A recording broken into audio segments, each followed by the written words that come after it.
Hello বন্ধুরা, কেমন আছো তোমরা সবাই? আশা করছি সবাই খুব ভালো আছো। আমি দীপা, আমার নতুন আরও একটি ঝলমলে ব্লগে তোমাদের সকলকে জানাই অনেক স্বাগত, অনেক ভালোবাসা।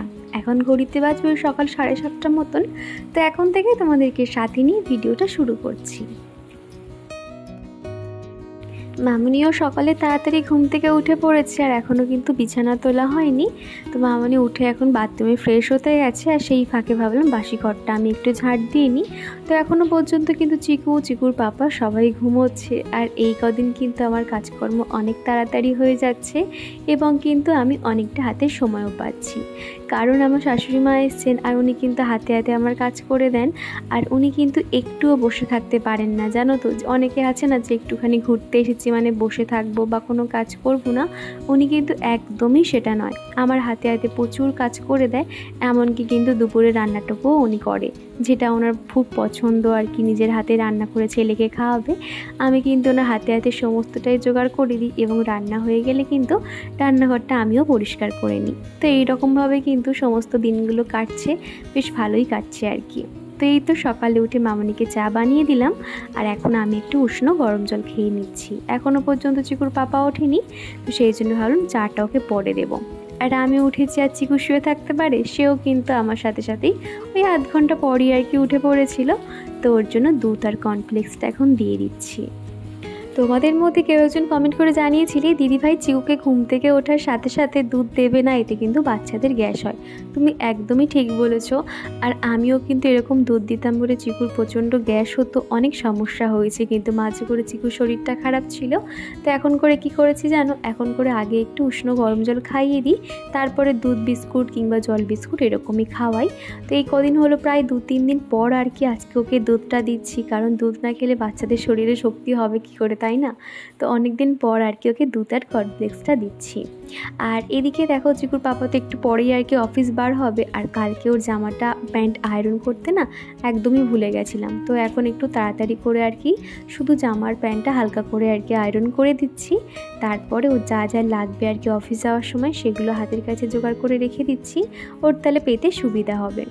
তো তারপরে এই যে ওদের যে চাটা খাওয়া হয়ে গেছে, আর চিকুর পাপাও কিন্তু এরই মধ্যে উঠে পড়েছে। তো বাসনগুলো এখন মেজে নিচ্ছি। আগে না এরকম কিন্তু বাসন আমি অল্প থাকতে থাকতে একদমই মাজতাম না, যতক্ষণে অনেক বাসন পড়ছে এইভাবে সিঙ্কে জমিয়ে রাখতাম। কিন্তু এই যে বাসন অল্প থাকতে থাকতে মাজতে হয়, এই জিনিসটা কিন্তু আমার শাশুড়ি মায়ের কাছ থেকে শিখেছি, আর এতে কিন্তু অনেকটাই ভালো হয়। এই যে আগে যে কাজগুলো একটা বিরক্তিকর মনে হতো, কিন্তু সময়ের সাথে সাথে না এই কাজকর্মগুলো কখন যেন নিজের অজান্তে প্রিয় হয়ে উঠেছে, এবং একটু যদি আমরা বুদ্ধি খাটিয়ে কাজকর্মগুলো করি না, সেক্ষেত্রে কিন্তু সংসারের কাজকর্ম অনেকটাই সহজ হয়ে যায়। আর ওদিকে বাসনটা মাজা হয়ে গেছে, আর ওই যে চিকুটা আমি ওর জন্য যে চকলেট এনেছিল সেটা দিয়ে ভাবলাম একটু আইসক্রিম বানাবো। তো দেখো আমি না প্রথমে একটু গরম জলের মধ্যে চকলেটগুলোকে খানিকক্ষণ দিয়ে রেখেছিলাম। তো চকলেটগুলো একদম নরম হয়ে যাওয়াতে একটা চামচ দিয়ে চকলেটগুলো সরিয়ে দিয়েছি। তারপরে উষ্ণ গরম দুধ আর কি এই প্যাকেটটার মধ্যে ঢেলে দেব, দিয়ে আর কি একটা ওই যে স্টিকগুলো হয় আইসক্রিমের স্টিক, আমি না কয়েকটা যত্ন করে রেখে দিয়েছিলাম এরকম বাড়িতে আইসক্রিম বানাবো বলে। তো তারপরে সেই স্টিকটা দিয়ে হালকা করে আর কি ঘেঁটে নেব, আর উপর থেকে না আমি একটুখানি কাজু বাদাম দেবো বলে একটুখানি ভেঙে নিয়েছি। তো হালকা করে দেখো সমস্ত জায়গায় ছড়িয়ে দেব, দিয়ে আর কি ফ্রিজে রেখে দেব। এত সুন্দর খেতে লাগছিল না, মনে হবে যেন দোকানের আইসক্রিম খেতে যেরকম টেস্ট অবিকল সেই রকমই কিন্তু লাগবে। তো এখন আমি এইভাবে ঠিক একটা ছোট কৌটোর মধ্যে ওই আইসক্রিমের যে ডিব্বাগুলো হয় ওর মধ্যে দিয়েই রেখে দেবো। মোটামুটি 1-2 ঘন্টা পর কিন্তু একদম জমে যাবে। তো সকালে এটা বানিয়ে রাখছি যাতে দুপুরবেলা আমি আর মামুনি ভাত খাওয়ার পরে খেতে পারি। তো চলো এখন ডিপ ফ্রিজে রেখে দিই, তারপরে দুপুরবেলা তোমাদেরকে দেখাবো ঠিক কেমন হলো আর কি। আর এই তো মোটামুটি কাজ সেরে এখন চুলটুলগুলো আঁচড়িয়ে নেবো, আর মুখটাও ধুয়ে নিচ্ছি। সকালে উঠে তো হাতে সেরকম সময় পাই না, তখনই যা হোক করে চুলটা উপরের দিকে করে আটকে নিই। আর এই গরমের মধ্যে চুল ছেড়ে রাখা তো ভীষণ কষ্টকর, সেই জন্য না উপরের দিকে একদম আটকিয়ে নিই চুলটা। আর এই কদিন চুলটা এত পরিমাণে রাফ হয়ে গেছে কি বলবো আর। তো দেখছি আজকে যদি একটু শ্যাম্পু করার টাইম পাই আর কি। আর এই লম্বা চুল হলে না অনেক কষ্টকর, জানো তো, অনেক করে ওই চুল আঁচড়াতে হবে, জট ছাড়াবো, শ্যাম্পু করো, কী ঝামেলা। বাড়িতে গিয়ে না আমি আগে চুল কাটবো আর আইব্রো করবো, এটাই ভেবে আছি। তো এখন এই তো চিকুর পাপা কিন্তু অফিস বেরিয়ে গেছে, আর আমার যে প্রতিদিনের কাজকর্ম থাকে সেগুলো শুরু করেছি। এখন প্রায় 10টা সাড়ে 10টা বাজতে চললো, আর এরই মধ্যে কিন্তু আজকে কি রান্না বান্না হবে সমস্ত সবজি ধুয়ে কেটে দিয়ে এসেছি এবং মশলাপাতি রেডি করে দিয়ে এসেছি। মামুনি রান্না করবে, উনি কিন্তু খুব তাড়াতাড়ি ঝটপট রান্না করে নিতে পারে। তো তারই মধ্যে ভাবলাম যে আমি এই যে শোকেসটা একটু পরিষ্কার করে নিই। শোকেসের উপরটা তো সবসময় একটু পরিষ্কার করে নিই, কিন্তু ভিতরটা তো সেভাবে রোজ রোজ করা হয় না। তো ভাবলাম আজকে একটু হাতে সময়ও আছে, আর মামুনি আছে মানে চিকু কিন্তু ওখানেই থাকবে আর আমাকে ডিস্টার্ব করবে না। সেই ফাঁকে কিন্তু আমি শোকেসের ভিতরটা সুন্দর করে গুছিয়ে নিতে পারবো। তো এই যে দেখো, যেটা যেখানে ছিল সুন্দর করে গুছিয়ে রেখে দিলাম। আর এই উপরের পার্টটাতে কিন্তু অনেক দিন হলো বেশ অগোছালো হয়েছে। ওই যে চিকু যখন একটা বায়না করলো তখন হাতের কাছে দিয়ে দিই, আর একটা টানতে গিয়ে আরও একটা উল্টে পড়ে। তো এইভাবে হয়েছিল, তো আজকে ওই জন্য সুন্দর করে গোছাচ্ছি। এই যে শোপিসটা দেখছো হলুদ কালারের, এটা আমার জন্মদিনে আমার সমস্ত বান্ধবীরা মিলিয়ে আমাকে দিয়েছিল। এটা আমার খুব পছন্দের একটা জিনিস। আর এই যে মাটির হাঁড়ি, মাটির ভাঁড় যেগুলো দেখছো, সেগুলো না ওই যে মিষ্টি কিনলে যেগুলো পাওয়া যায় আর কি, তো সেগুলো আমি এরকম ডিআইওয়াইয়ের কাজ করেছিলাম। যখন আর কি নিজের রুমটাকে সুন্দর করে সাজাই, ডেকোরেশন করি, তখন এগুলোকে কাজে লাগিয়ে দিই। আর এতটাই পছন্দের, এগুলো না বাইরে রাখি না, ওই যে গুছিয়ে শোকেসের মধ্যেই রেখেছি। তারপরে এই যে দিদিরা এবারে করে পুরীতে বেড়াতে গেছিলো, সেখান থেকেই জগন্নাথ দেবের যে তোল্লাটা দেখছো এটাই আর কি দিয়েছিল, তো সেটা সুন্দর করে গুছিয়ে রাখছি। আর চিকু ঠাম্মি এবারে করে যে বাস গাড়িটা দিয়েছে সেটা না এখন গুছিয়ে রেখে দিচ্ছি। ওর জন্য তো প্রায় 4-5টা বড় বড় খেলনা এনেছে, আর সব যদি এখন দিয়ে দিই না, 2-3 দিন পর থেকে দেখা যাবে এগুলো সবই তার কাছে পুরাতন হয়ে যাবে, তখন আর এগুলো নিয়ে খেলতে চাইবে না। সেই জন্য বাস গাড়িটা আর কি লুকিয়ে রেখে দিচ্ছি, যাতে পরে এটা আবার বার করে দিতে পারি। তো এই দেখো সুন্দর করে কিন্তু গুছিয়ে নিয়েছি। প্রত্যেকটা জিনিস কিন্তু খুব আমার পছন্দের। আমার কাছে কিন্তু দামি দামি সেরকম কোনো শোপিস নেই, যতটুকু আছে সেই দিয়ে আর কি আমার এই ছোট্ট শোপিসটা সুন্দর করে গুছিয়ে রাখি। আর ওদিকে ডান্সিং বয়টাও কিন্তু ভিতরে রেখে দিয়েছি, কেননা বাইরে থেকে থেকে না পুরো ধুলো পড়ে যাচ্ছিলো। তো সেগুলো দেখো সুন্দর করে রেখে এখন একটু ভালো করে মুছে নিচ্ছি। আগের দিন ব্লগে তোমরা যারা কমেন্ট করেছিলে, চলো তাদের কমেন্টের উত্তর দেওয়া যাক। তো প্রথমে এখানে কমেন্ট করেছে মিষ্টি এক বনু তুলি সাধুকাত। তুমি বলেছো যে আমার ব্লগটি তোমার খুব ভালো লেগেছে, চ্যানেলটা সাবস্ক্রাইব করে তুমি পাশে থেকে গেছো, অসংখ্য ধন্যবাদ। তারপরে রয়েছে রিয়া ঘোষ। তো রিয়া বলেছে যে তোমার ভিডিওর জন্য দুপুর থেকে অপেক্ষা করছিলাম, তো এখন ভিডিওটা দেখে বেশ ভালো লাগলো। কি জানো তো, তোমরাও যেরকম আমার ভিডিওর জন্য অপেক্ষা করো, আমি কিন্তু তোমাদের কমেন্ট পাওয়ার জন্য অপেক্ষা করতে থাকি যে কখন তোমরা সুন্দর সুন্দর কমেন্ট করবে। তারপরে রয়েছে রিয়েল ব্লগার হীরা, তারপরে রয়েছে Tumpa Pal, day with Dolly, RS family blog, Purnima blog, আর যে Juhi, Farhana Akter, Anita Sardar, Sonia Khatun, Mou lifestyle, Mita Roy, Sonalisa, Rinki, Farhana Akter, Savannah blog. তো দিদিভাই বোনেরা তোমাদেরকে অসংখ্য ধন্যবাদ। আগামী দিনগুলো ঠিক এইভাবে আমার পাশে থেকে যেও। আর এরই মধ্যে কিন্তু মামুনির সমস্ত রান্নাবান্না হয়ে গেছে। আর আজকে কী রান্না হয়েছে চলো তোমাদেরকে দেখাই।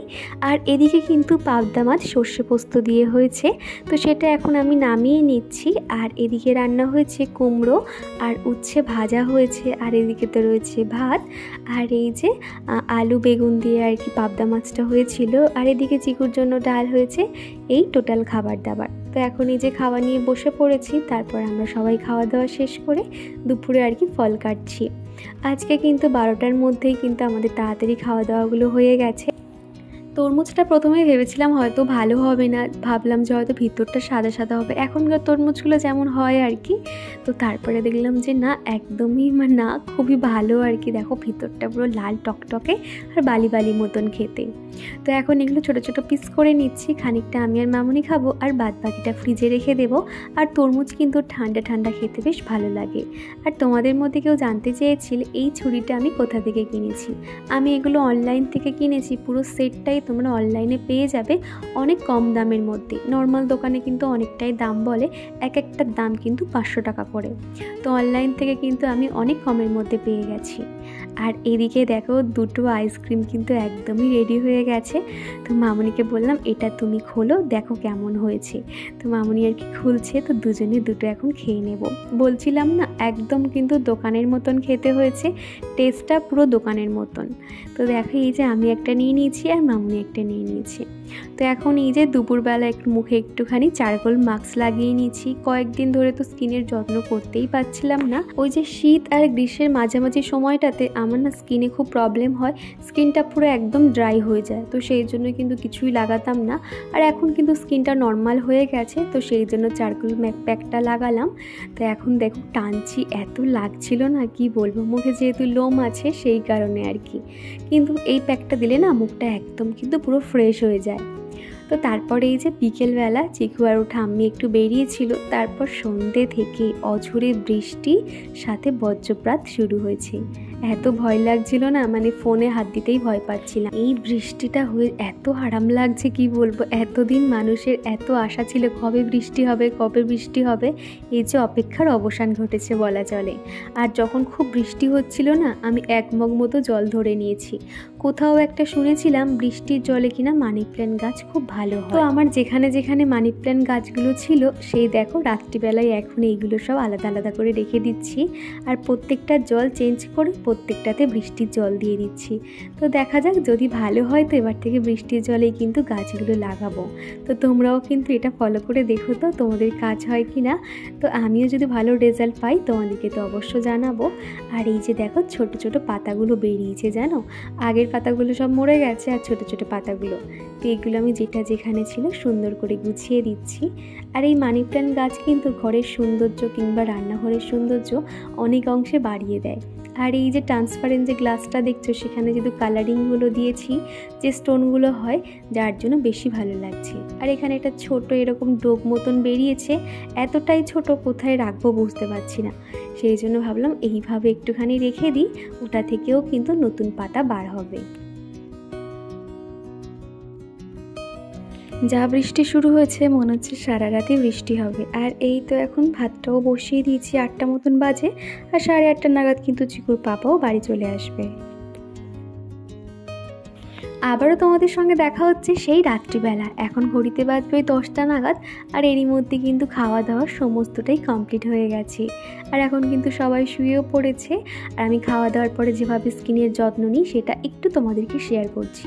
তোমাদের মধ্যে কেউ একজন জানতে চেয়েছিলে যে আমি কি ফেস ওয়াশ ইউজ করি এবং আমি স্কিন কেয়ারে কী কী প্রোডাক্ট ব্যবহার করি, সেগুলো তোমরা জানতে চেয়েছিলে। এখন তো আমি ডিটেলসে জানাচ্ছি না, শুধুমাত্র রাতে যে ফেস ওয়াশ ইউজ করে একটা সিরাম দিই সেটাই তোমাদেরকে বলছি। তো এখানে আমি কিন্তু গুড ভাইবসের একটা কিন্তু ফেস ওয়াশ ইউজ করছি। তারপরে দেখো এইভাবে হালকা করে ম্যাসাজ করে নিচ্ছি। আমি কিন্তু 2-3টা ফেস ওয়াশ ইউজ করি, আমার স্কিনে কিন্তু খুব একটা সমস্যা হয় না। কয়েকদিন ধরে ভাবছি একটু বিউটি পার্লার যাবো আর সেখানে একটু আইব্রো করব। আমাদের বাড়ি থেকে কিন্তু অনেকটা দূরে আর কি পার্লার, খুব সহজে কিন্তু যে যাব বললে যাওয়া যায় না, একটা দিনক্ষণ দেখে আর কি যেতে হয়। সেই কারণে কিন্তু আমি এখানে ভাড়া বাড়িতে প্রায় 3-3.5 বছর রয়েছি, কখনোই কিন্তু আমি এখান থেকে পার্লার যাইনি। যতবারই আইব্রো করেছি বাড়িতে গিয়ে তারপরে। ঠিক সেরকমইও এখানে সেই দুর্গাপুজোর সময় আইব্রো করেছিলাম, আর এর মধ্যে কিন্তু একদমই আইব্রো করা হয়নি। আর দেখবে আইব্রো করা থাকলে কিন্তু মুখটা অনেকটাই ফ্রেশ লাগে, তখন কিন্তু খুব একটা সাজগোজ করার প্রয়োজন হয় না। আর এখন এই যে পুরো একদম ভরে গেছে না, ভাবছি কবে বাড়ি যাবার কবে আইব্রো করব। আর এদিকে কিন্তু মামুনি ঘুমায়নি, মামুনির সঙ্গে গল্প করছি আর এদিকে আমি মুখে একটা সিরাম লাগাচ্ছি। আর এখানে আমি লোটাসের হোয়াইট গ্লো যে সিরামটা রয়েছে সেটা ইউজ করছি। আর সিরামটা এতটাই সুন্দর না, মুখটা কিন্তু অনেক গ্লো করে। তারপরে কিন্তু একটু হালকা হাতে ম্যাসাজ করে নিতে হয়, তাহলে সিরামটা মুখের মধ্যে একদম স্কিনে অ্যাবসর্ব হয়ে যায়। তো তারপরেই দেখো শুতে চলে যাবো। আর এদিকে মামুনির সঙ্গে গল্প করছি। আর এই দিয়ে কিন্তু ভিডিওটা শেষ করছি বন্ধুরা। ভিডিওটা কোথাও ভালো লেগে থাকলে একটা লাইক করে দিও। আবারও দেখা হচ্ছে তোমাদের সঙ্গে এরকমই কোনো একটা ব্লগের সাথে।